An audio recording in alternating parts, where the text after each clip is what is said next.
লুটকৃত যে প্রায় ৬৫ লাখ টাকার ফুল ট্রাকটা লোডেড অবস্থায় আমরা পাই এবং এখানে এই যে ডাকাতির কাজের সাথে কিছু লোকাল অস্ত্র এবং খেলনা পিস্তল ব্যবহার করেছে, যেটা একেবারে রিয়াল মনে হয় দেখলে, এবং এই যে খেলনা পিস্তল ব্যবহার করেছে ডাকাতির জন্য, সেগুলো সহকারে আমরা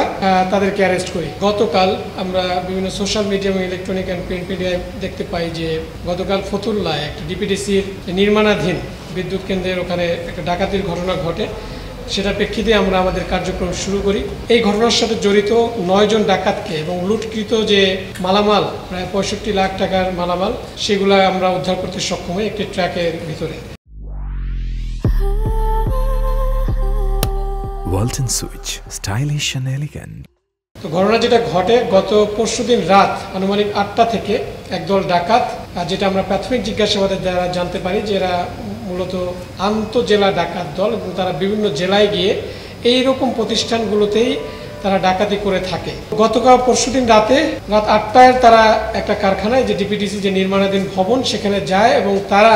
সিকিউরিটি গার্ডের যে পোশাক থাকে সেই পোশাক সদৃশ একই প্যাটার্নের পোশাক পরে 3 জন লোক প্রথমে যায় এবং ওই জায়গায় যে সিকিউরিটি গার্ড থাকে তাদেরকে জিম্মি করে ফেলে। জিম্মি করে তাদের হাত পা বেঁধে এবং ভিতরে থাকা আরও কয়েকজন গার্ডকে তারা এইভাবে বেঁধে একটা রুমে আবদ্ধ রেখে যখন তারা ভিতরে ঢুকে যায়, পরবর্তীতে আরও প্রায় 8 থেকে 18 জনের মতো লোক এই ডাকাত দলের, তারাও ভিতরে প্রবেশ করে এবং তারা এই 8টার পর থেকে শুরু করে এই বিদ্যুতের সাথে রিলেটেড যে বিভিন্ন সেমিকন্ডাক্টর, রিং নেটওয়ার্ক, ট্রান্সফরমার, যে জিনিসগুলো ব্যবহার করা হয় বিদ্যুতের লাইনের কাজের জন্য, সেই সকল সরঞ্জামাদের খুব মূল্যবান এবং দামি দামি জিনিসগুলো তারা ট্রাকে লোড করে এবং আনুমানিক শেষ রাতের দিকে প্রায় 3টা সাড়ে 3টার দিকে তারা এটা নিয়ে বেরিয়ে যায়, এরকম আমরা প্রাথমিক জিজ্ঞাসাবাদে জানতে পেরেছি। সেই প্রেক্ষিতেই যখন আমাদের কাছে এই নিউজটা আসে, আমাদের মাধ্যমে আমরা জানতে পারি, তারপর আমাদের কার্যক্রম শুরু করি এবং গতকাল ভোর থেকে, ঘটনার পর থেকেই আমরা আমাদের অভিযান কার্যক্রম শুরু করি আমাদের বিভিন্ন প্রযুক্তির মাধ্যমে এবং তাদেরকে শনাক্ত করে গতকাল আজকে সকাল পর্যন্ত আজকে আমাদের অভিযান চলমান থাকে এবং আমরা প্রায় 9 জনকে এই ঘটনার সাথে, এটার যে রিং লিডার বা গ্যাং লিডার যেটা বলি না কেন, যে লিটন, সেই লিটনকে,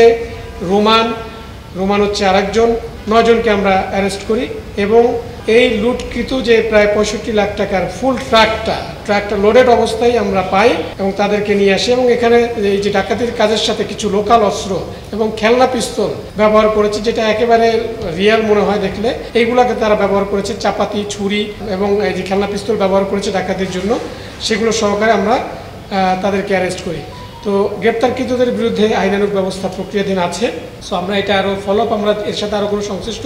কেউ আছে কিনা সেটা আমরা খতিয়ে দেখছি। এবং এই ঘটনার গতকাল জানেন আপনারা যে ওই প্রতিষ্ঠানের যে একজন দোভাষী আছে, তিনি একটা মামলা করেছেন ফতুল্লা থানায়। সো সেই মামলায় তাদেরকে আমরা থানায় হস্তান্তর করা হবে।